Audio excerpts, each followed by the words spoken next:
What if I told you the first thing taken from your ancestors was not their land, not their freedom, but their name? And what if I told you the same thing happened to God? Black people understand this pain in a way few others ever will, because your history is filled with stolen names, African names erased, family names replaced, identities rewritten by force. People who once knew exactly who they were, suddenly called by names that were never theirs. And when a name is taken, something deeper than sound is stolen. Power, memory, authority, connection. Now listen carefully. The Bible you were handed in this country went through the same process. There's a name in the original Hebrew scriptures. 4 letters. It appears 6,828 times, not hidden, not Ra, not mysterious, right there on the page. And yet most black believers in America have never seen it. Not once. You were taught to pray, taught to sing, taught to shout and cry out. But you were never shown the name God said would be remembered forever. And that is not an accident. When your ancestors were enslaved, their names were changed so they could be controlled. When God's name was removed from Scripture, the relationship was changed for the same reason. Because a God with a name invites closeness. But a God with a title demands distance. Titles are easy to manage. Names are not. In the book of Exodus, when Moses stood barefoot before the burning bush, he asked a simple question. Who should I say sent me? And God did not answer with a role. He did not say, tell him the Almighty or the Supreme Being or the Lord sent you. He gave a name. I am who I am. And then he said something even more serious. This is my name forever. This is my memorial to all generations. And forever means forever.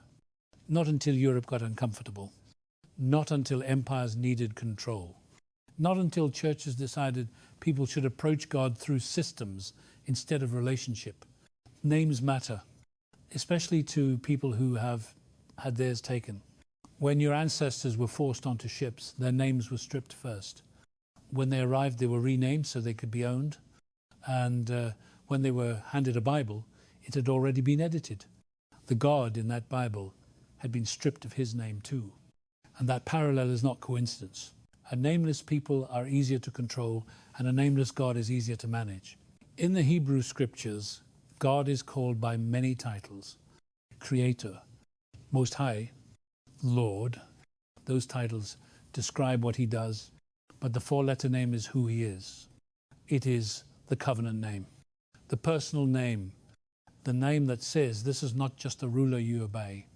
This is a God who binds himself to you. And that name was systematically replaced, first in Greek, then in Latin, then in English, each time replaced with a title that sounds respectful but creates distance. Lord, Master, Authority, words that fit perfectly inside systems built on hierarchy and control. And while all of this was happening in Europe, something else was happening in Africa. There was one place that refused to forget, Ethiopia. Ethiopia did not bow to European theology. It was never colonized. It never surrendered its scriptures to foreign approval. Ethiopian Christianity is older than most European churches. While the West was arguing over doctrine, Ethiopian monks were carving churches into rock and copying manuscripts by hand. They preserved books the West removed. They preserved traditions the West dismissed. And they preserved the awareness that God revealed himself by name. This matters for black people because you were never meant to inherit a second-hand faith. You were never meant to believe that Christianity came to Africa through Europe. Africa was already there, already believing, already preserving what others let go. Ethiopia stands as proof that the version of faith you were given was not the original. It was filtered, edited, reshaped, and when you realize that something shifts inside you, this is not about pronunciation debates. You do not need to sound Hebrew. This is about truth, about knowing that the God you pray to is not distant or generic. He revealed himself personally. He gave his name, and he intended for his people to know it. Black faith has always been about survival and intimacy, singing to God in fields, crying out without permission, calling on heaven when earth was cruel. And imagine how much stronger that faith becomes when you realize you were always meant to know God, not just by title, but by name. You were never meant to approach God as property approaches a master. You were meant to approach him as covenant approaches covenant. And the moment you see that, you start reading Scripture differently.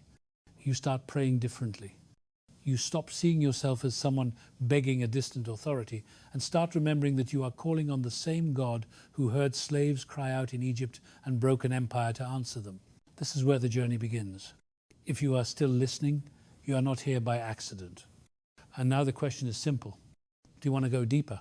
Before we go any further, I need you to pause and sit with something uncomfortable, because what you are hearing right now might be the first time anyone has ever trusted you with this truth.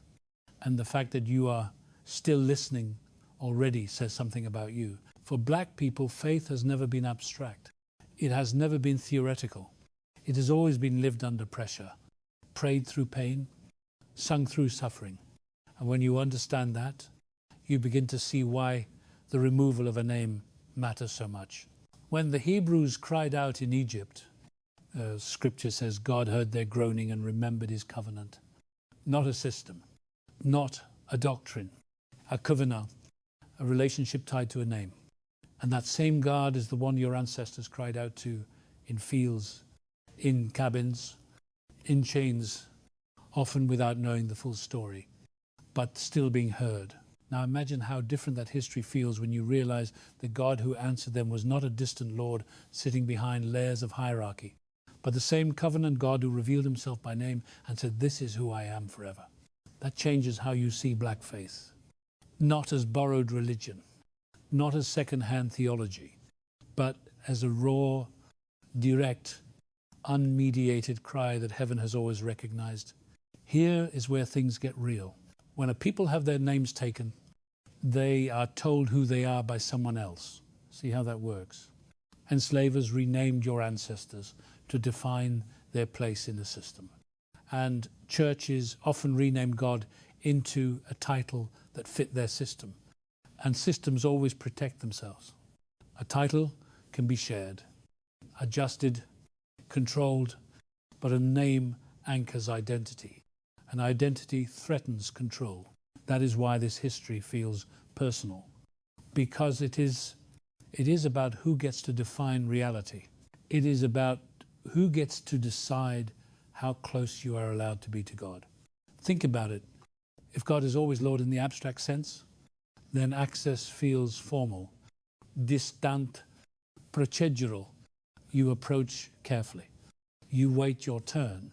You follow rules. But if you understand that behind that title is a name tied to covenant, suddenly prayer stops feeling like a request to a supervisor and starts feeling like a conversation within relationship.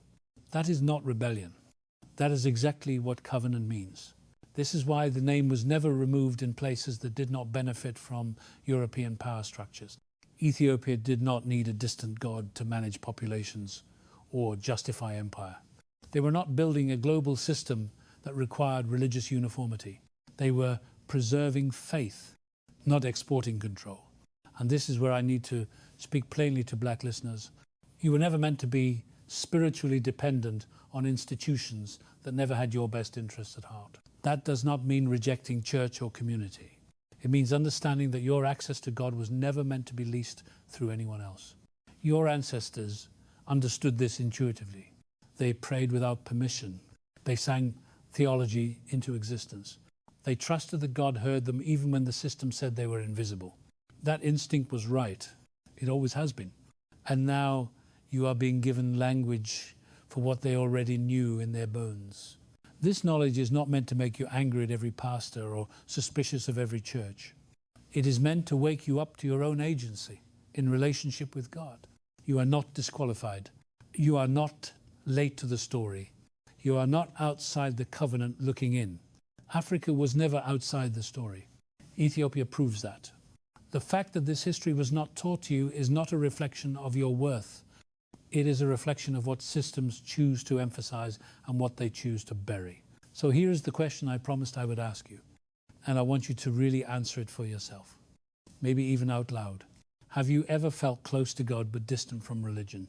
Have you ever felt like your prayers were real, but the structures around faith felt cold or controlling?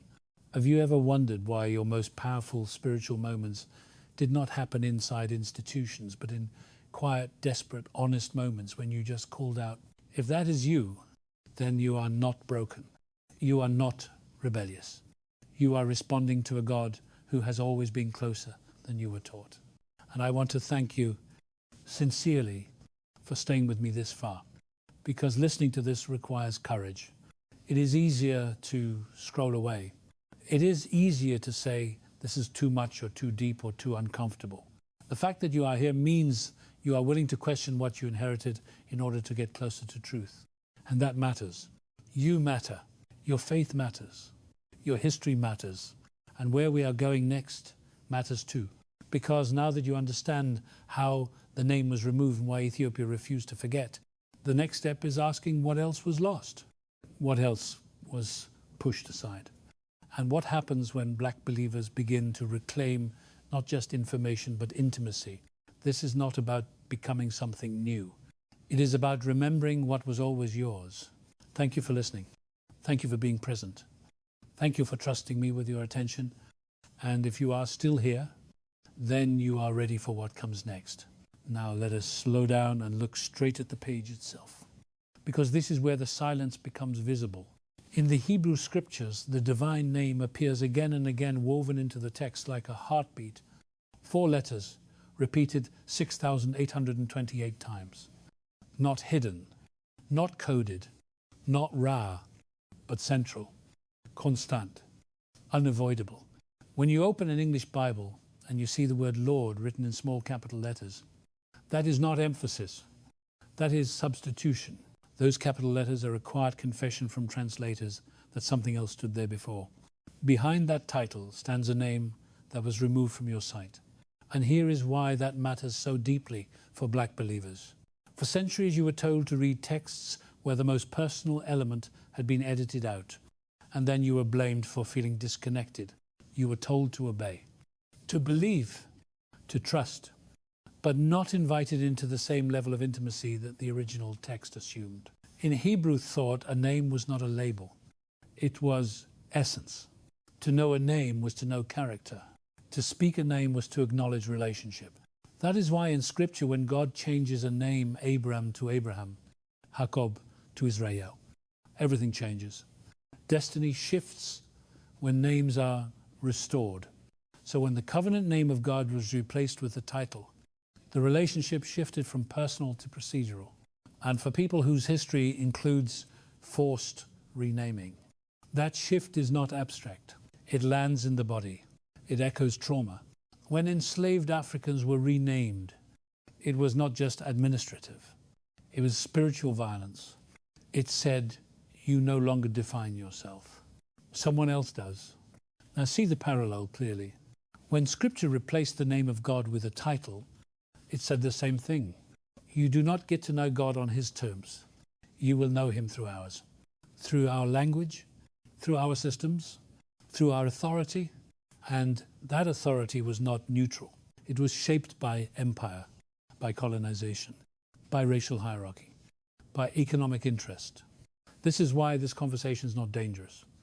It is necessary, because the distance you may have felt from God was never proof of weak faith. It was evidence of a relationship that had been filtered. And yet, even through that filter, black faith survived. That alone tells you something powerful. Imagine what happens when truth is restored. The Hebrew text does not treat the name as optional. It does not hide it. It does not apologize for it.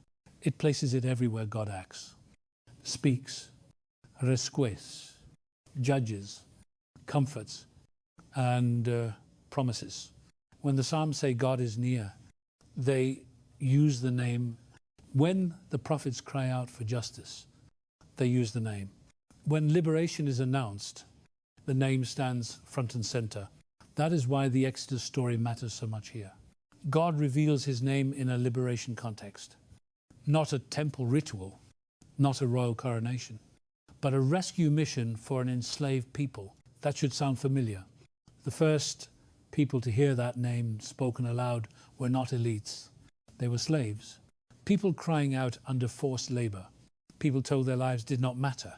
And the God who answered them did not say, submit quietly. He said, I have heard you, I know you, and I am coming down to deliver you. That God does not need intermediaries to care. He does not wait for approval from empire. He moves when covenant calls. This is why attempts to flatten that God into a distant Lord always coincide with systems that prefer order over justice. When God becomes formal, suffering can be explained away. When God becomes personal, oppression becomes intolerable. And this is where black believers have always lived. At the edge of intolerable suffering and unstoppable faith, you prayed to the God who hears cries. You sang to the God who makes a way out of no way. You trusted a God who does not need permission to intervene. That instinct was aligned with the original revelation, even if the full language was hidden. And now the language is coming back into view.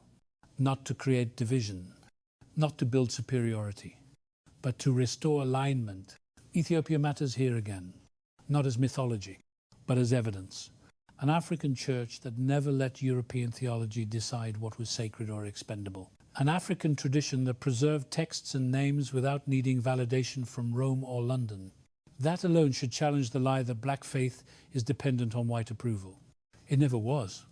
The suppression of the name did not erase the covenant. It only obscured it, and obscured things can be revealed again. That is what this moment is about. Revelation does not always mean new information. Sometimes it means seeing what was always there. When you read scripture now, notice those capital letters. You are being invited to ask questions, not in rebellion, but in honesty. What else was edited? What else was softened? What else was made safe for empire but distant from relationship? These are not questions of unbelief.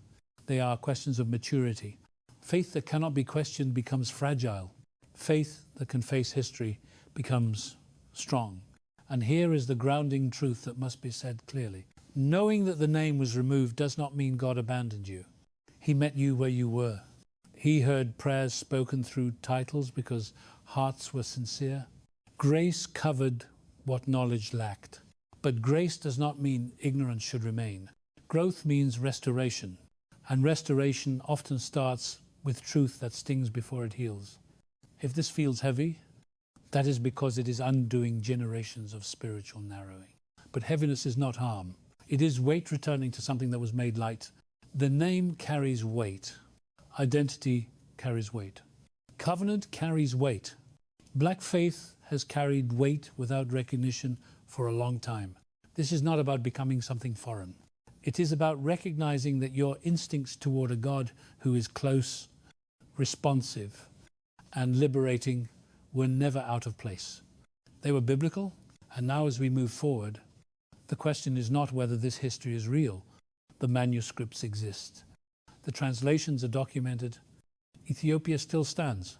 The real question is what happens when black believers stop shrinking their faith to fit systems that were never built for them and begin to read scripture with the confidence that their story was always part of the divine story. That is where this is going. And that is where it gets uncomfortable for institutions, but empowering for people, because truth restores what was taken. And restored things do not ask permission to exist. Now we need to talk about power, because names are never just spiritual. They are political.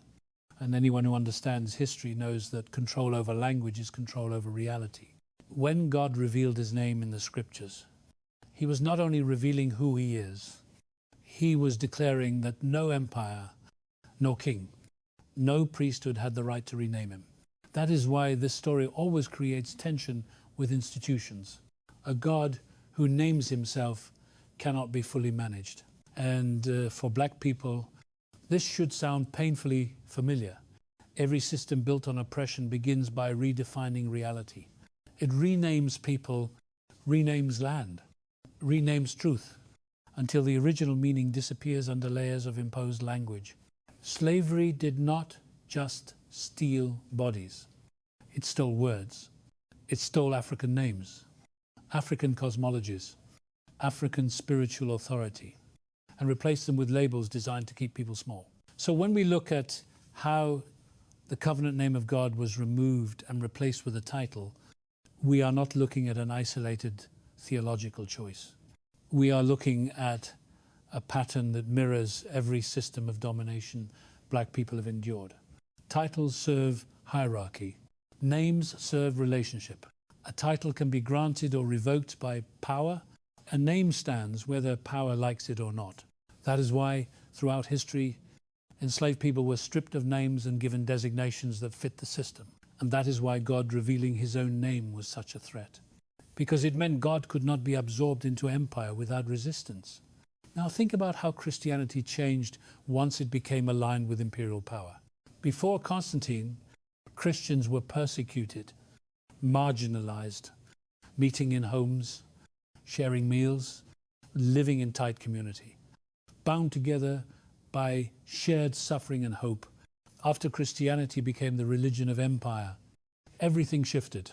Faith moved from margins to palaces. Bishops sat next to emperors. Doctrine became law. And in that environment, a personal God who answers cries of the oppressed becomes inconvenient. Empire does not want a God who sides with slaves. Empire wants a God who blesses order. So the image of God subtly changes, not openly denied, not rejected, but reframed. God becomes distant, formal, abstract, approached through ranks and rituals. And the name quietly disappears because names carry memory. And memory fuels resistance. For black believers, this is where the story becomes personal again. You were taught a Christianity shaped by empire, not by exodus. You were given a God who sounded more like a master than a deliverer. And yet somehow your ancestors still found the deliverer hidden behind the language. They read between the lines. They sang spirituals that carried coded hope. They identified with Israel in bondage, not with Pharaoh on the throne. That instinct was not accidental. It was spiritual discernment. They recognized themselves in the story because God's character still shone through, even when his name was muted. But imagine how much more clarity there is when the pattern becomes visible. When you realize that the same forces that benefited from your ancestors being renamed also benefited from God being retitled. Control works best when it feels natural. When people assume this is just how things are, when they stop asking who decided and why, the removal of the name trained believers to accept distance as holiness and obedience as intimacy. But intimacy is never one-directional. Covenant requires mutual knowing. God knows you by name. That is stated clearly in Scripture. And in revealing his own name, he was inviting the same closeness in return. That invitation was never revoked. It was simply buried under tradition and power. And here is the hard truth. Institutions rarely say out loud. A believer who feels personally connected to God is harder to control. Someone who believes God hears them directly is less dependent on hierarchy. Someone who understands covenant is less easily manipulated by fear. That is why black churches have always been places of both worship and resistance. That is why slave owners feared black prayer meetings. That is why coded songs were dangerous. That is why black theology has always leaned toward liberation, even when taught under constraint, because you were responding to the God of Exodus whether you had the language or not. And now the language is being returned, not to create division, but to restore honesty. The question is not whether people in the past were sincere. The question is whether sincerity should prevent growth. It should not. Growth is part of faith. And growth often begins when we realize something vital was missing. That realization can feel like betrayal, but it can also become empowerment, because what was taken can be reclaimed. The name was not destroyed. It was preserved in manuscripts. It was protected in places like Ethiopia. It waited, and waiting does not mean defeated. It means reserved, and now that reservation is being lifted, not by scholars alone, not by elites, but by everyday believers asking simple questions. Why was this not taught? Why was this removed? What does it mean for my faith now? These questions are not dangerous. Silence is. A faith that cannot face its history becomes brittle. A faith that can confront truth becomes resilient. Black faith has always been resilient. It survived chains. It survived lynching. It survived segregation. It survived being told God endorsed suffering. And still it sang, still it prayed, still it trusted. That tells you something profound. The Spirit was never absent. But now clarity is coming, and clarity does not weaken faith. It sharpens it. Knowing that God revealed his name does not make prayer less reverent. It makes it more honest.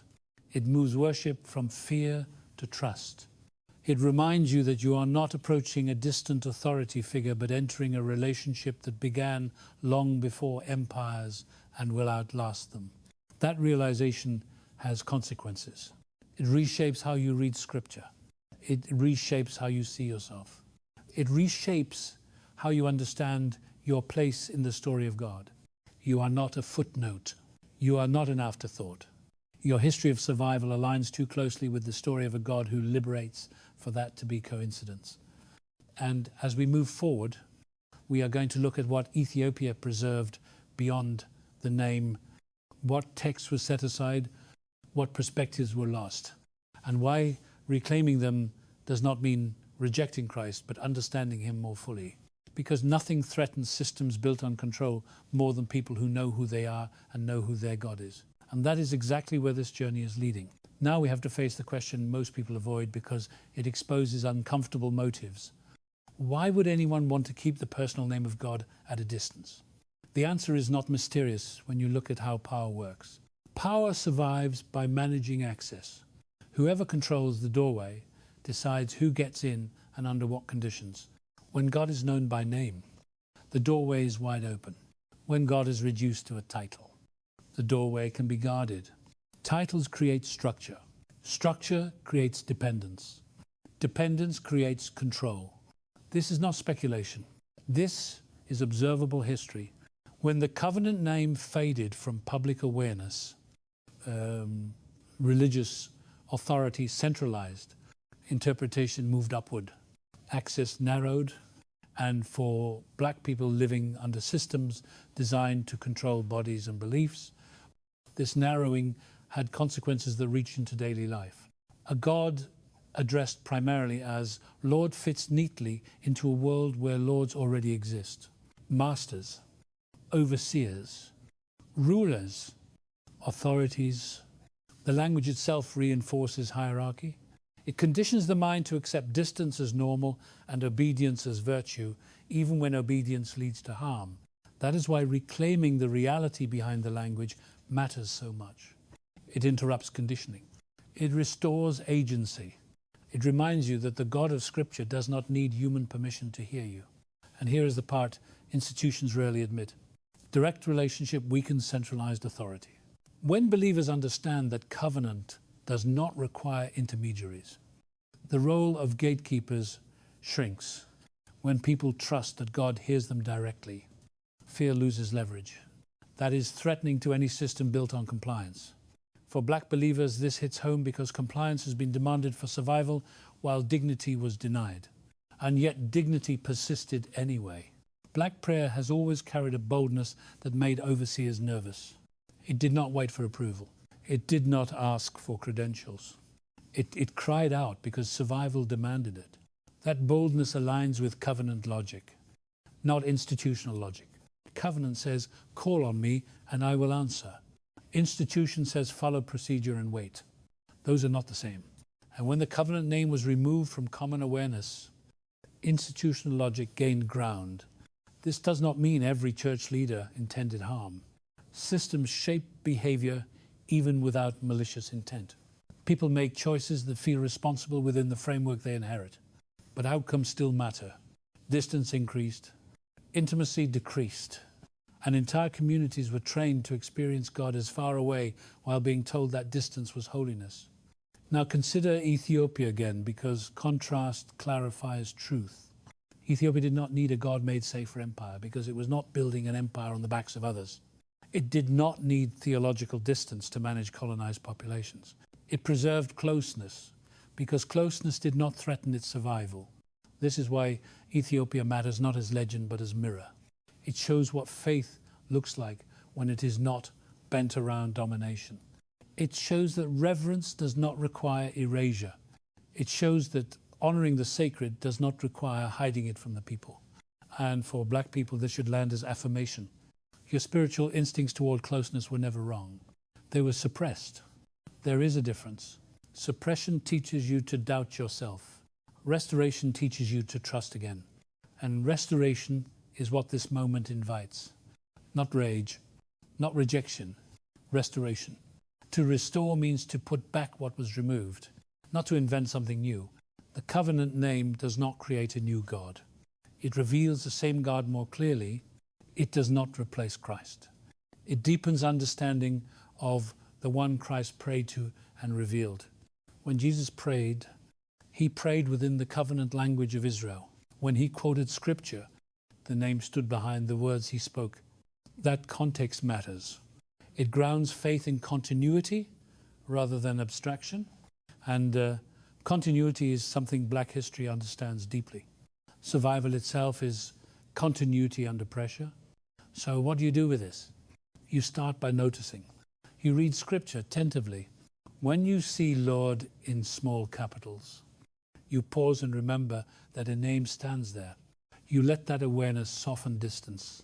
You let prayer become conversation rather than performance. You stop shrinking your spiritual expectations to fit systems that were never designed for your flourishing.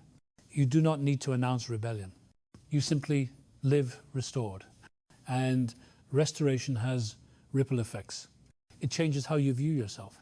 You are not spiritually deficient because you asked questions. You are maturing. You are not disloyal because you seek clarity. You are honoring truth. You are not alone, because Ethiopia proves that faithful alternatives existed long before modern debates. And here is the quiet power of this restoration. It heals identity fractures. When you understand that names matter, that God values names, that covenant is personal. You begin to heal from generations of renaming. You begin to see that erasure was never divine. It was imposed, and imposed things can be removed. That realization does not erase pain, but it reframes it. It says survival was not luck. It was alignment. You survived because the God who hears cries heard yours even through filters. And now those filters are thinning. That should produce humility and confidence at the same time. Humility because grace covered what knowledge lacked. Confidence because truth now expands what grace protected. And as truth expands, responsibility follows.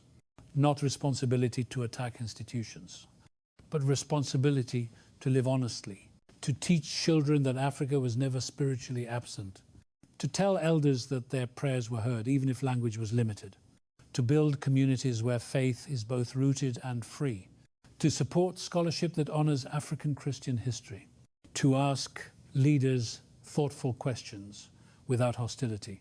Restoration thrives in patience. And patience does not mean passivity. It means steady commitment.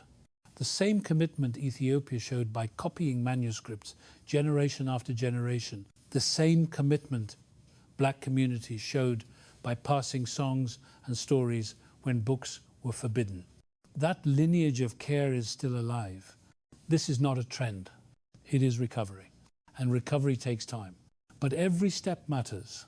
Every conversation matters. Every moment of prayer that feels more personal matters. Because intimacy changes posture, and posture changes action. People who know they are in covenant do not accept dehumanization easily. They remember who they are, and they remember who their God is. That remembrance does not make them loud. It makes them grounded, and grounded people are difficult to move off truth. That is why this journey continues. Not to shock for shock's sake, but to steady you in something older and stronger than systems built on control. The covenant was never broken. It was obscured. And obscured things can be revealed again. Now we move into what was quietly set aside. Because removing a name was never the only thing that happened. When systems decide what people are allowed to know, they rarely stop at one edit. They curate, they narrow, They defined what counts as acceptable memory. And that process shaped the Bible most black believers were given. While European councils were deciding which writings belonged and which should be pushed to the margins, Ethiopia was preserving a wider memory. This matters because memory determines imagination, and imagination determines faith. When your sacred story is narrowed, your sense of what God can do narrows with it. Ethiopia did not accept that narrowing. They kept texts that spoke openly about spiritual realms, justice, judgment, resistance, and divine intervention in history. They kept writings that did not sit comfortably with imperial religion. And here's the key point for black believers. Those texts were not strange to people who knew oppression. They resonated with lived experience. Stories of watchers held accountable, stories of empires judged, stories of heaven responding to corruption on earth. These were not abstract ideas. They were survival truths. And while the Western Church increasingly emphasized order, hierarchy, and control, Ethiopian Christianity continued to emphasize continuity, covenant, and divine justice. That difference shaped how God was imagined. In the West, God became increasingly theological. In Ethiopia, God remained relational. In the West, faith became something to manage. In Ethiopia, faith remained something to live. This divergence explains a lot about why black believers often felt spiritually alive in practice but disconnected in explanation. Your worship carried fire, but the theology handed to you often felt cold. That gap was not your fault. It was inherited, and now that inheritance can be examined honestly. When certain books were removed or marginalized, it was often because they complicated tidy systems. They spoke too clearly about power being temporary. They spoke too directly about injustice provoking divine response. They resisted being tamed. An untamed faith does not serve empire well. That does not mean those texts replace the core message of Christ. It means they provide context. They show the environment of thought Jesus and the early believers lived in. They remind us that early faith was not neat or sanitized. It was dangerous. It challenged rulers. It unsettled religious elites. It promised a kingdom that did not come from human authority. And that promise is always spoken loudly to people living under domination. Black faith has always understood that promise intuitively. Songs about crossing rivers, dreams of freedom, visions of justice rolling down like waters. Those themes did not come from European comfort. They came from biblical hope rooted in struggle. Ethiopia preserved writings that kept those themes visible. That preservation says something powerful. It says Africa was not waiting to be enlightened. It was already guarding light. And that truth disrupts narratives designed to keep black believers feeling spiritually dependent. You were not late to God. You were separated from parts of your own story, and separation can be healed. Healing begins with acknowledging loss without shame. It begins with curiosity rather than fear. You are allowed to ask what else was removed. You are allowed to read broadly. You are allowed to learn from African Christian traditions without asking permission. That is not rebellion. That is maturity. Faith grows when it faces complexity, honestly. And complexity does not weaken devotion. It deepens it. When you realize that Ethiopia preserved texts and names that others discarded, you begin to see that history is not neutral. Decisions were made by people in power, shaped by their context and interests. That does not make everything false. It makes discernment necessary. And discernment is a spiritual skill. Black communities have practiced discernment for generations because survival required it. You learn to read between lines, to hear what was not being said, to trust intuition honed by experience. That same discernment now applies to theology. You do not need to accept every inherited structure unexamined. You can honor faith while questioning form. You can love Christ while interrogating systems built around him. Ethiopia did exactly that by not submitting to foreign theological authority, They did not reject Christianity. They preserved it differently. And that example offers black believers a model. You do not need to abandon church. You do not need to reject Scripture. You need to reclaim breadth to allow the story to be as large as it actually is. When you do that, something shifts internally. God stops feeling like a concept to defend and starts feeling like a presence to engage. Scripture stops feeling like a rule book and starts feeling like a record of encounter. History stops feeling like a burden and starts feeling like a lineage you belong to. And belonging changes posture. You no longer approach faith apologetically. You approach it grounded. You stop asking whether your spirituality is acceptable and start asking whether it is honest. That honesty is liberating. It does not make you arrogant. It makes you responsible. Responsible to learn. Responsible to teach. Responsible to pass on truth more carefully than it was passed to you. This is where restoration becomes practical. You support spaces that tell fuller stories. You elevate voices that were silenced. You refuse to let Africa be spoken of only as a mission field rather than a source. You remind your community that Ethiopia's faithfulness is not a footnote, it is a challenge. It asks whether we value comfort over truth, whether we prefer simplicity over honesty, whether we are willing to let faith stretch beyond inherited boundaries. Stretching can be uncomfortable, but growth always is. And the alternative is stagnation. Black faith has never been stagnant. It has adapted, survived, and transformed under pressure. That resilience did not come from narrow thinking. It came from expansive hope. Ethiopia preserved expansion when others chose reduction. That preservation now invites response, not panic, not division. Response, to study, to remember, to integrate, to move forward with greater clarity than those who came before you were allowed to have. That clarity does not dishonor their faith. It honors their endurance. They carried truth as far as they could under constraint. You now carry it further with access they did not have. That is not betrayal. That is inheritance. And inheritance comes with responsibility. To use it wisely, to share it humbly, to live it authentically, because restored memory is not meant to stay academic. It is meant to reshape life.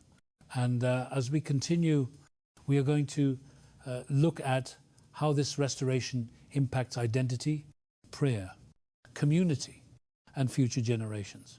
Because what is recovered in one generation does not stop there. It either gets passed on or lost again. And this time, the choice is conscious. Now we have to talk about identity, because this is where everything connects and where the stakes become generational. When a people are separated from their name, their story, and their spiritual lineage, they are forced to borrow identity from systems that never intended to see them whole. That is what happened to black people in the West. And it is also what happened to faith when God's personal name was removed from common knowledge. Identity does not disappear when it is suppressed. It goes underground. It survives in songs, in instincts, in patterns of resistance, in the way people pray when no one is watching. That is why black spirituality has always carried depth, even when formal theology felt thin. You were practicing intimacy without being given the language for it. You were walking covenant without being told its name. And that matters because when identity is unnamed, it can be manipulated. When people do not know where they come from, they can be told who they are by whoever holds power. That is true socially, culturally, and spiritually.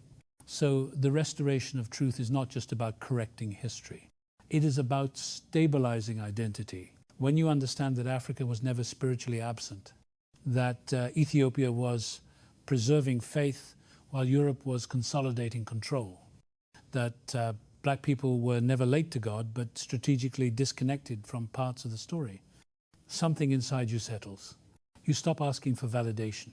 You stop shrinking your questions. You stop feeling like faith is something you have to perform correctly to be accepted. You realize it is something you inherit, something you live, something you steward. That shift affects how you raise children.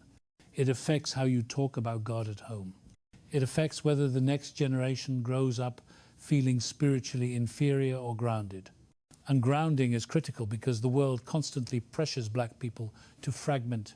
Fragmented identity is easier to manage. Whole identity is not. Whole people ask harder questions. Whole people refuse lies that sound polite. Whole people do not confuse obedience with silence. That is why restoration is never just personal. It is communal. When one person begins to see clearly, it creates space for others to do the same.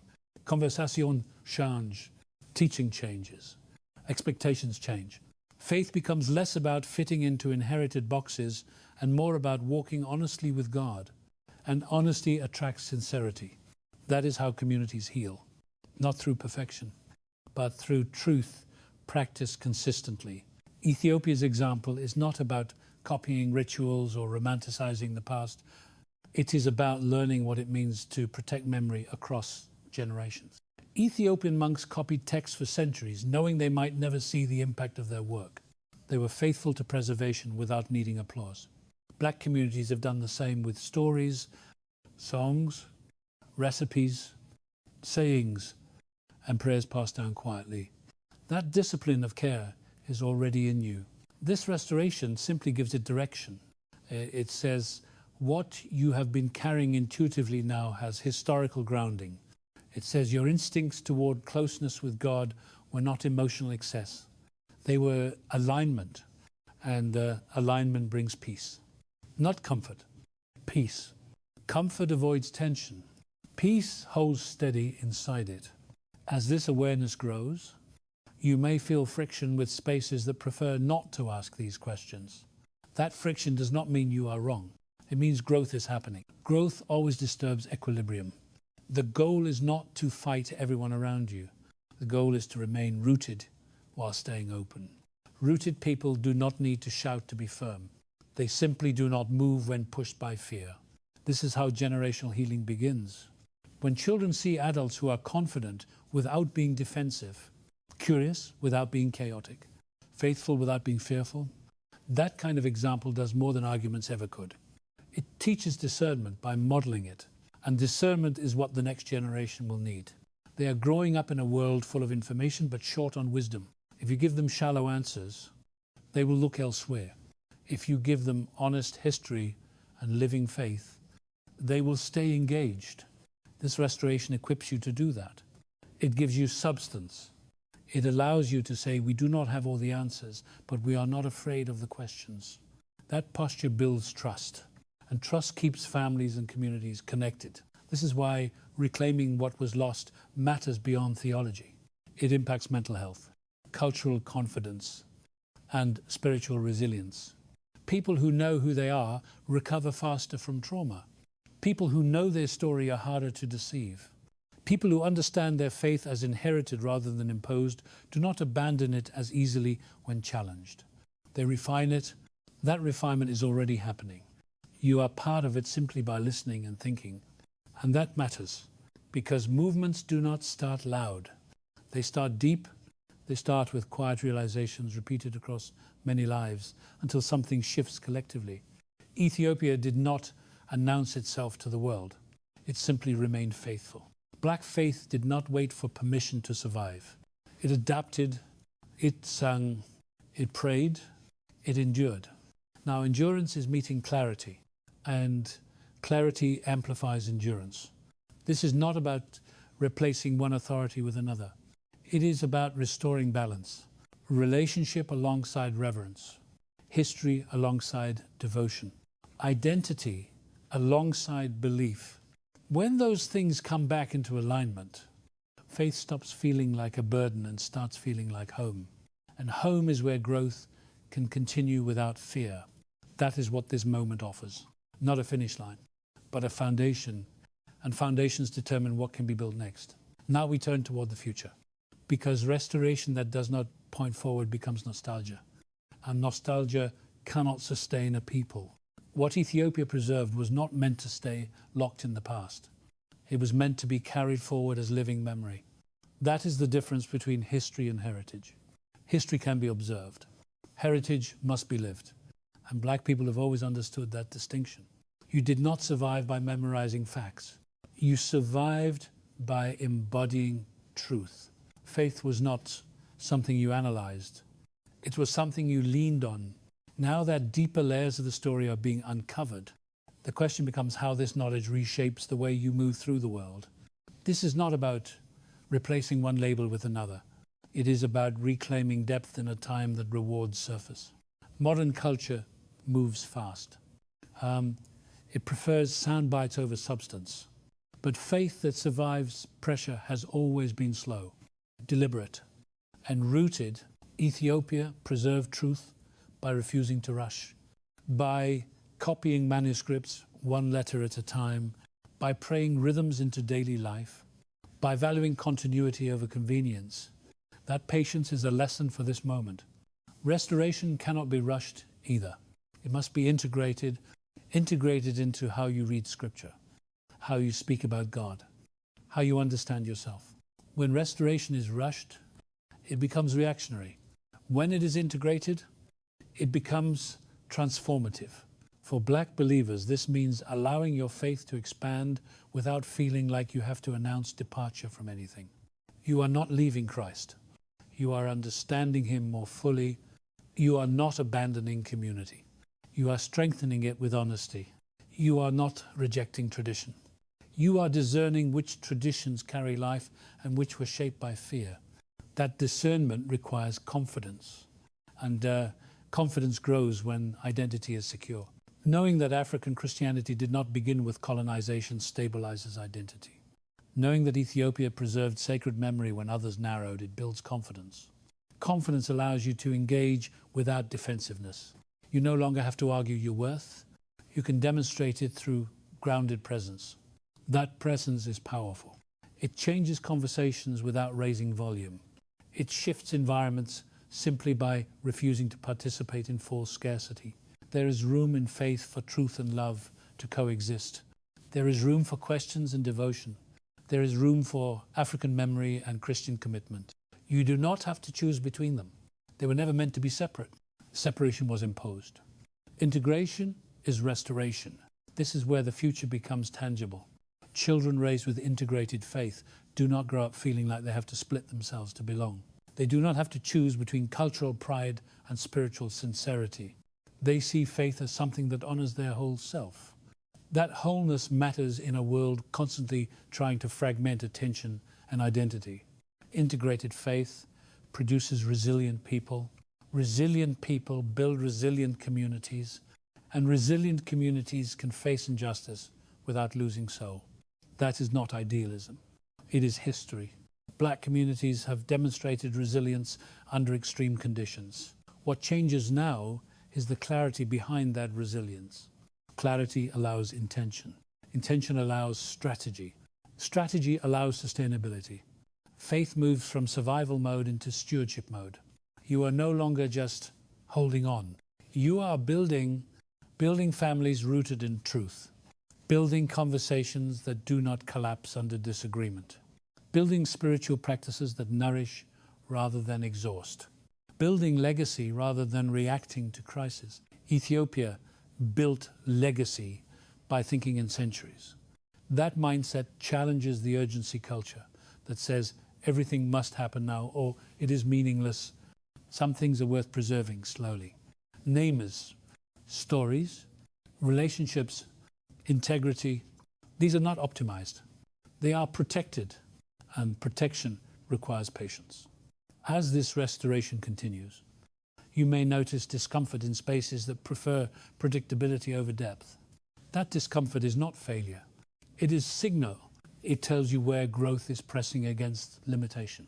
The goal is not to force change, but to remain faithful to truth. Faithfulness has its own gravity.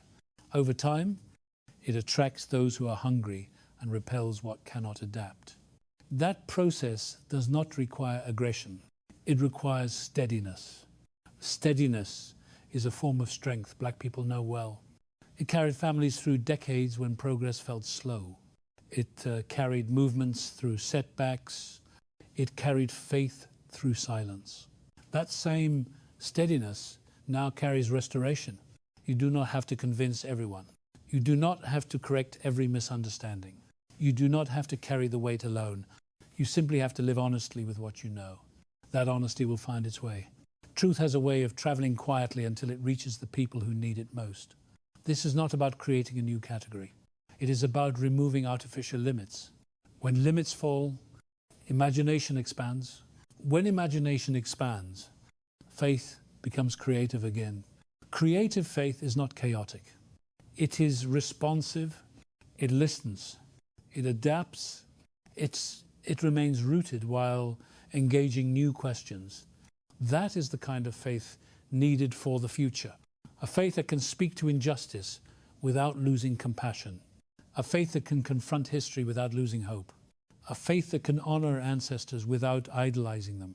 A faith that can embrace African heritage without excluding others. That balance is possible because covenant is not zero-sum. Relationship does not require competition. Knowing who you are does not diminish someone else. It simply stabilizes you. Unstable people build healthier worlds. This is the forward movement. Ethiopia's example invites not imitation. Integration, not nostalgia. Stewardship, not reaction. Reflection. Reflection that leads to action, grounded in wisdom rather than urgency. As we move toward the final part of this journey, the focus will turn to what it means to live this restoration daily. How prayer shifts, how community shifts, how purpose shifts. Because truth that remains theoretical eventually fades. Truth that is practiced becomes legacy. And legacy is what this moment is really about. What you choose to pass on, what you choose to normalize, what you choose to protect. Names matter. Memory matters. Faith matters. And when they are aligned, they do not just inform life, they sustain it. Now we have to confront the hardest question in this entire journey.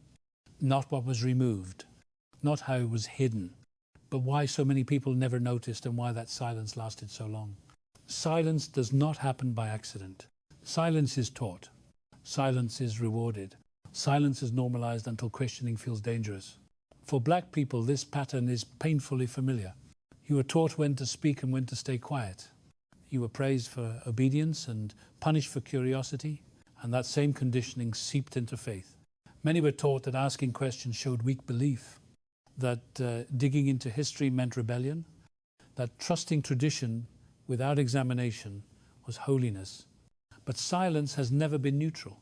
Silence protects whoever benefits from the current arrangement.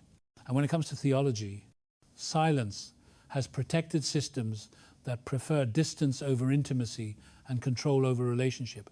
The removal of the name did not need to be aggressively defended because over time people forgot there was anything missing. Generations grew up reading translations where the absence felt normal. Pastors were trained using the same texts. Seminaries passed down the same assumptions. Eventually no one was hiding anything consciously. The hiding had become structural, and structures are harder to challenge than individual decisions. This is why awakening often feels lonely at first. When you notice what others do not see yet, you can feel isolated. But isolation is not a sign of error. It is often the first stage of clarity. Clarity disrupts comfort, and comfort has been prioritized for a long time in religious spaces shaped by empire. Comfort keeps attendance stable. Comfort avoids conflict. Comfort preserves funding and influence. Truth does not always do those things. Truth asks people to change posture, and posture change is uncomfortable. For Black believers, this creates a unique tension. You already live in a world where comfort is not guaranteed. You already know how to navigate discomfort. That actually prepares you for truth better than privilege ever could.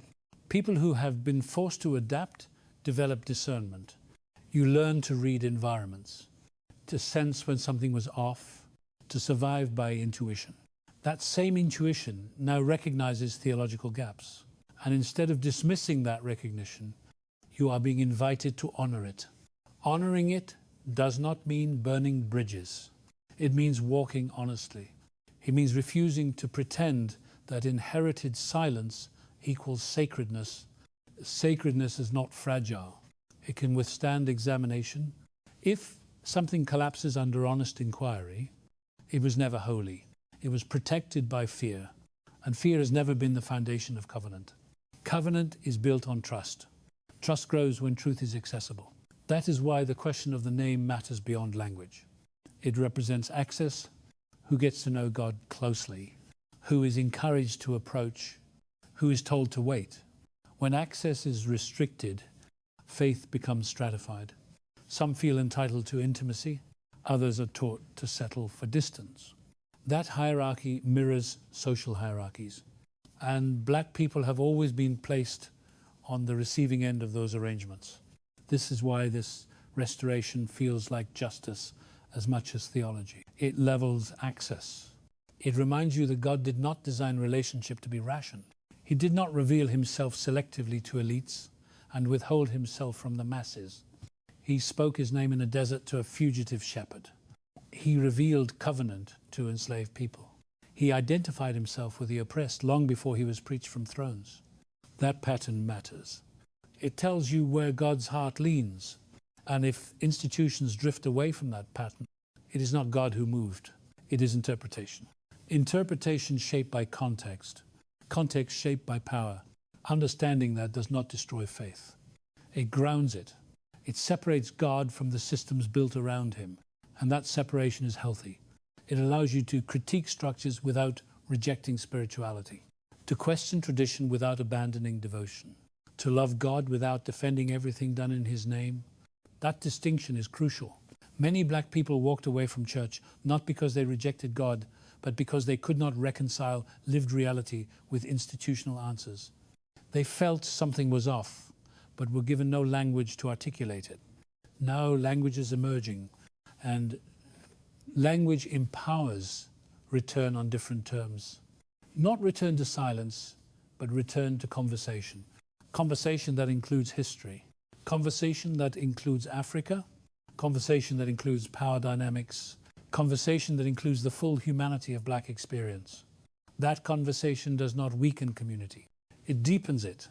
Communities built on silence eventually fracture.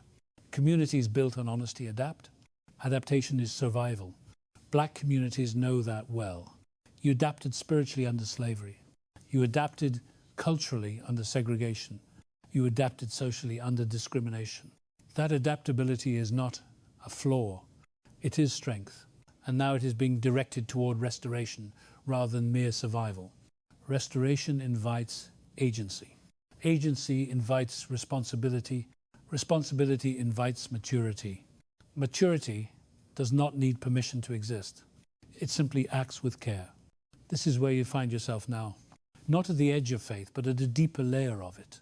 A layer that acknowledges pain without being consumed by it. A layer that honors ancestors without freezing in the past.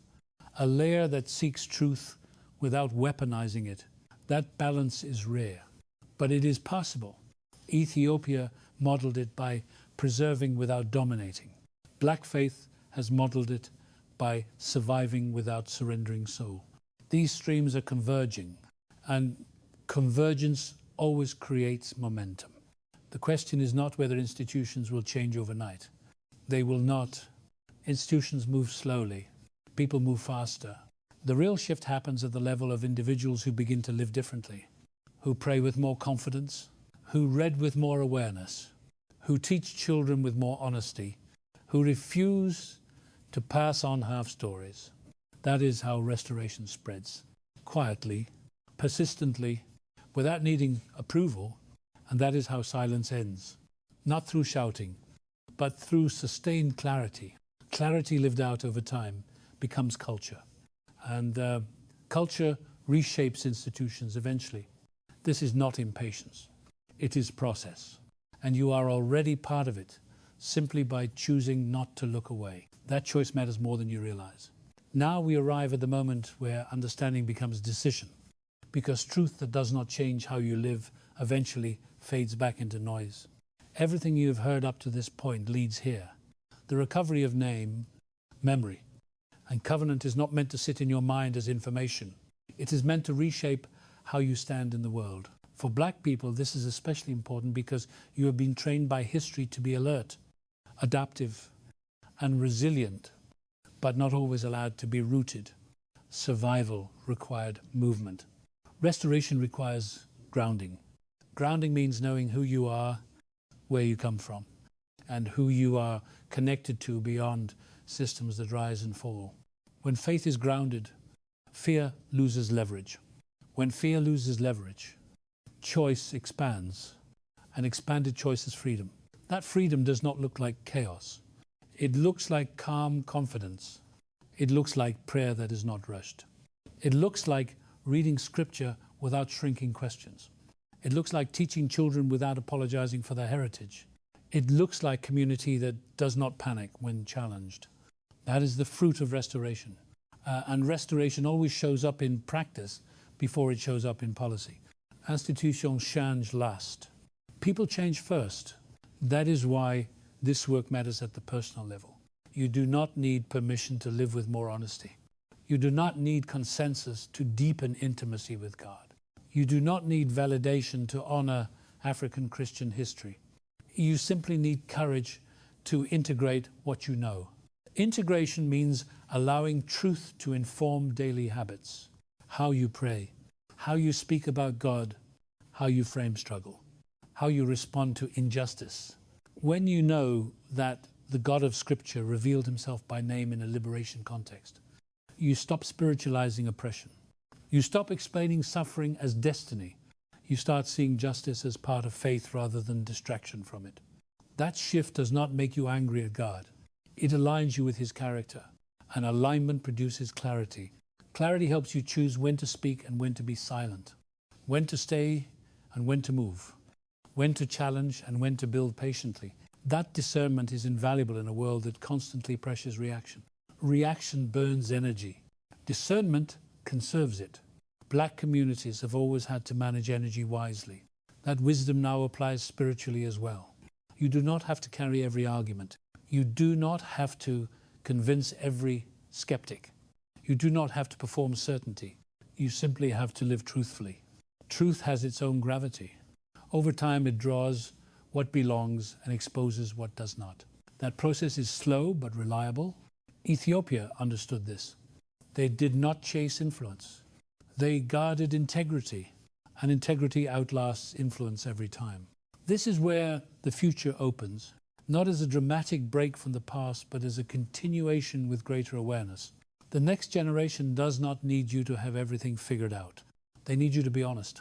They need you to show them that faith can grow without breaking.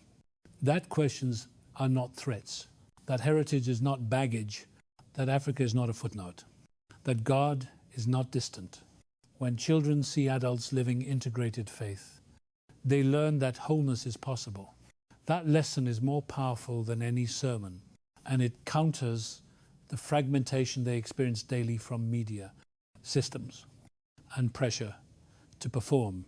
Integrated faith gives them an anchor. Anchors do not stop movement. They prevent drift. Drift is what erodes identity. Anchors protect it. And protection is not about fear. It is about care. Caring enough to preserve what matters. Caring enough to pass on truth without distortion. Caring enough to refuse shortcuts that feel easier but hollow out meaning. This is where stewardship replaces reaction. You begin to ask, not what do I oppose, but what do I protect? Namus, memory, relationship, integrity, community. These are worth protecting. And protection sometimes means saying no quietly. No to shallow narratives. No to inherited silence. No to versions of faith that require you to minimize yourself. Saying no creates space to say yes. Yes to depth. Yes to honesty. Yes to continuity. Yes to a God who does not need to be made safe by distance. That yes changes posture. You stand differently. You pray differently. You read differently. You listen differently. You lead differently even if you never hold a title. Leadership is not position. It is influence through presence. Presence grounded in truth is powerful. It stabilizes rooms. It slows panic. It invites reflection. That kind of presence is rare, and it is needed. especially now, because the world is loud and reactive and hungry for certainty without substance. Integrated faith offers substance without arrogance, confidence without domination, strength without hardness. That balance is not accidental. It is the fruit of restoration. And restoration always brings responsibility. Responsibility to live in a way that honors what was recovered. Responsibility to avoid turning truth into another weapon. Responsibility to remain teachable. Responsibility to keep listening. This journey does not end with answers. It deepens with practice. Practice reveals nuance. Nuance builds wisdom. Wisdom sustains community. And community sustains individuals when life presses hard. That is how faith becomes durable. Not through perfection, through alignment. You align belief with history, history with identity, identity with practice, practice with purpose, purpose with hope, hope with action. That chain does not break easily. And when it is lived across generations, it becomes legacy. Legacy is not what you leave behind. It is what you live forward. Ethiopia lived forward by preserving without demanding recognition. Black faith lived forward by surviving without surrendering soul. Now those paths converge in awareness. Awareness invites choice. And the choice before you is simple, even if the work is not. Will you live smaller than the truth you now see, or will you allow it to expand you patiently? Expansion does not rush. It grows steadily. It makes room. It strengthens roots, and roots determine what survives storms. Storms will come. They always do. But grounded things endure. You were built to endure. And now you are being invited to endure with clarity. That is not a burden. It is a gift. Now we close this journey not by ending it, but by sealing it. Because what you have encountered is not content. It is a turning point. You cannot unsee what you now know. You cannot unknow that names matter, that memory matters, that intimacy was not meant to be filtered, delayed, or rationed. This is not about becoming something radical or separate. It is about becoming whole. Black people have spent generations being taught to survive fragmentation. Fragmented identity, fragmented history, fragmented faith. And yet somehow you kept reaching for God anyway. You kept praying. You kept singing. You kept believing that heaven heard you even when earth tried to silence you. That instinct was not naive. It was accurate. God was never far. The distance you felt was never proof of abandonment. It was proof of interference. And interference can be removed. This is what restoration looks like. Not anger replacing faith. Not pride replacing humility, but clarity replacing confusion. When clarity arrives, you do not need to shout. You do not need to prove anything. You simply live differently. You pray with less fear. You read scripture with more attention. You teach your children with more confidence. You stop apologizing for questions that matter. You stop shrinking your faith to fit systems that were never built for your flourishing. And here is the most important truth to carry forward. Knowing this history does not mean you reject those who came before you. Your grandparents prayed with what they had and God heard them. Grace covered what knowledge lacked. Their faith was real. Their endurance was holy. This restoration does not dishonor them. It honors them by continuing the journey they were not allowed to finish. You are not correcting them. You are carrying them forward. And carrying forward means responsibility. Responsibility to keep truth connected to love. Responsibility to refuse bitterness even when history hurts. Responsibility to build instead of burn. The goal is not to tear down churches. The goal is to deepen faith. The goal is not to create new divisions. The goal is to heal old ones. Healing starts when people feel seen, named and known. That is what covenant has always been about. God knows your name. He gave you his. That exchange was never revoked. It was obscured, and obscured things can be revealed again. This is your moment to choose how you will live with that revelation. Will it stay as something you watched, or will it become something you practice? Practice does not require perfection. It requires consistency. Small choices made daily. reading slowly, praying honestly, teaching gently, questioning respectfully, protecting memory, passing on truth. That is how legacy is built. Not through moments of intensity, but through patterns of faithfulness. Ethiopia showed that by preserving quietly for centuries. Black communities showed that by surviving when survival was not guaranteed.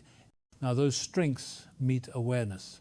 Awareness amplifies strength, and strength used wisely creates future. Before we part, I want you to do something simple but meaningful. If this message reached you, type 77 in the comments.